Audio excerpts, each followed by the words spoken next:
મિત્રો તો કેમ છો બધાનું સ્વાગત છે આપણા એક નવા મિની બ્લોગ અથવા વ્લોગની અંદર. તો બધાનું સ્વાગત છે. તો મિત્રો સવાર થઈ ગઈ છે હવે અને આપણા ઘરે આવ્યું છે પાણી. તો ભાઈ પાણી હમણાં 2 દિવસ તો આવ્યું જ નહોતું અને હવે આવ્યું છે તો ઈ તે પણ જેવું તેવું આવ્યું છે ઘડકે આપણે જો મિત્રો આ બે ભરાણા અને આ ટાંકી ભરાણી અને અત્યારે જાય છે ટાંકીમાં થોડું ઘડકે પાણી મિત્રો આવે છે પણ હવે કાંઈ વાંધો નહીં ભરી લેવું. અને આપણી મોટર પણ અહીંયા શરૂ છે. મોટર પણ પાણી કાંઈ હરખું પાડતી નથી. સોરી મિત્રો તમને આનો અવાજ આવતો હોય તો હું થોડોક દૂર ગયો હોઉં. મિત્રો પાણી 3-4 દિવસ નહોતું આવ્યું. 3-4 દિવસ તો બધું પાણી ખાલી થઈ ગયું હતું. ઉપરનો ટાંકો પણ ખાલી થઈ ગયો હતો અને નીચેનું પણ ખાલી થઈ ગયું હતું. તો આજે આવ્યું છે પાણી તો ભરવા માંડ્યા છે.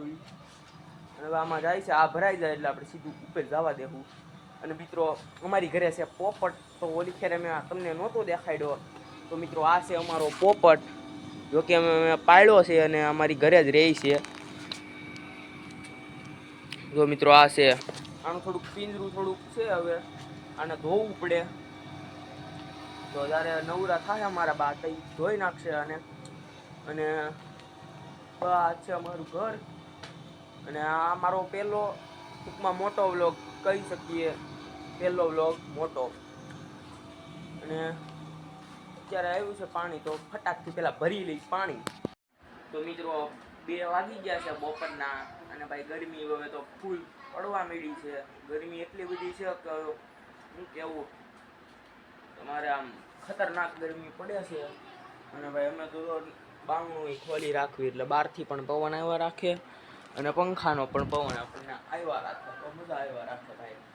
કેમ કે ગરમી એટલી બધી હોય તો બારણાં ખુલ્લા રાખવી તો બહારનો પવન આવે તો અંદર મજા આવે. તો મિત્રો ફાઇનલી સાંજ પડી ગઈ છે અને સાંજના 7:30 વાગી ગયા છે. 7:30 વાગ્યા છે પણ તોય અંજવાળું તો રહે કેમ કે છે ઉનાળો. તો મિત્રો બા છે ને રાવણા લઈને આવ્યા છે. બા દેખાડો ખરી રાવણા. ઉભો રે ધોવા છે એમ કે છે. નાખો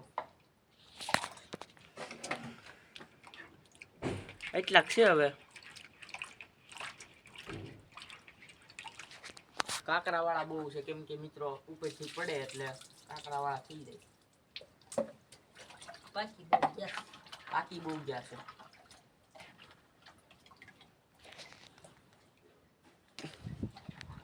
મને તો મિત્રો રાવણા નો ભાવે અને કેરી પણ નો ભાવે. હું કેરી ને રાવણા તો નથી ખાતો. છાશ પીવી આપણે.